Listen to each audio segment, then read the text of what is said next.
Well, this winter storm and the government shutdown dealing a 1-2 punch to Chicago's airports. O'Hare was completely shut down overnight.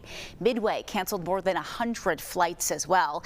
CBS travel editor Peter Greenberg has become intimately aware of how the shutdown is impacting travel. He joins us live from, where are you, Peter?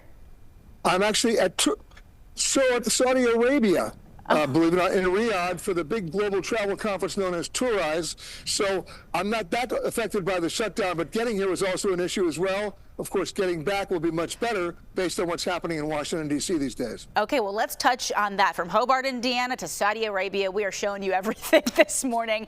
Peter, you mentioned it, the Senate just advanced a funding bill, meaning the end of the shutdown could be near. If and when it ends, how long until things are back on track? Well, the day that it ends, it'll start about a 36 to 72-hour turnaround because you have planes out of sequence, crews out of schedule, and literally flights that have to be repositioned. But they're already planning for that now. They've already got the contingency plans in place. Keep in mind, the airlines were allowed to pick the flights they were going to cancel. So they picked the smaller planes, the feeder planes, not the big wide bodies. So that'll let them turn around a lot faster. So assuming they get the vote done by this coming weekend, we should be back on track. Okay, so in the meantime, what can folks do to protect their time and money? Let's say somebody's got a flight this weekend. Quickly, what would be your advice for them?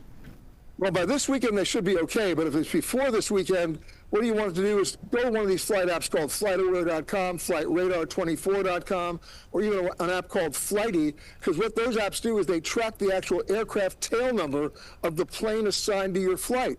And what makes that work is because you'll have a heads up 2 to 3 hours ahead of time as to whether you're ever going to leave. Because if that plane can't get to Chicago or Midway, you can't get out. You know, at least gives you an opportunity to plan ahead and adjust. Great advice. CBS travel editor Peter Greenberg, always wonderful. A pleasure to see you, and have fun in Saudi Arabia.